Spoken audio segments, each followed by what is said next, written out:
Assalamu alaikum. Hello friends, my name is Abdul Razzaq sir and welcome back to my YouTube channel.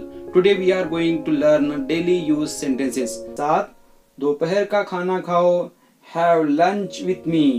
Have lunch with me. मेरे साथ दोपहर का खाना खाओ. क्या हम रात के खाने पर मिलेंगे? जब हम किसी को पूछते हैं क्या हम रात के खाने पर मिलेंगे? Can we meet on dinner? Can we meet on dinner?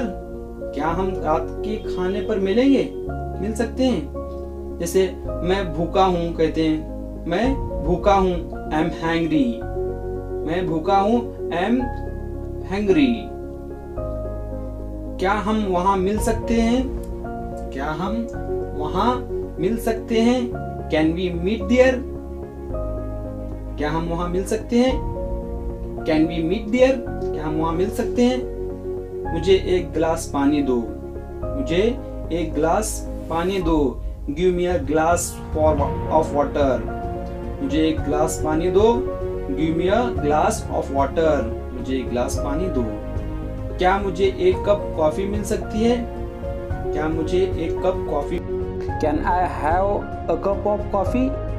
Can I have a cup of coffee? क्या मुझे एक कप कॉफी मिल सकती है? तो गाइस हमारा आज का यहाँ पर लेसन कंप्लीट होता है. अगर आपको हमारा लेसन अच्छा लगा है तो लाइक करें, हमारे चैनल को सब्सक्राइब करें, अपने दोस्तों में शेयर करें. Thanks for watching.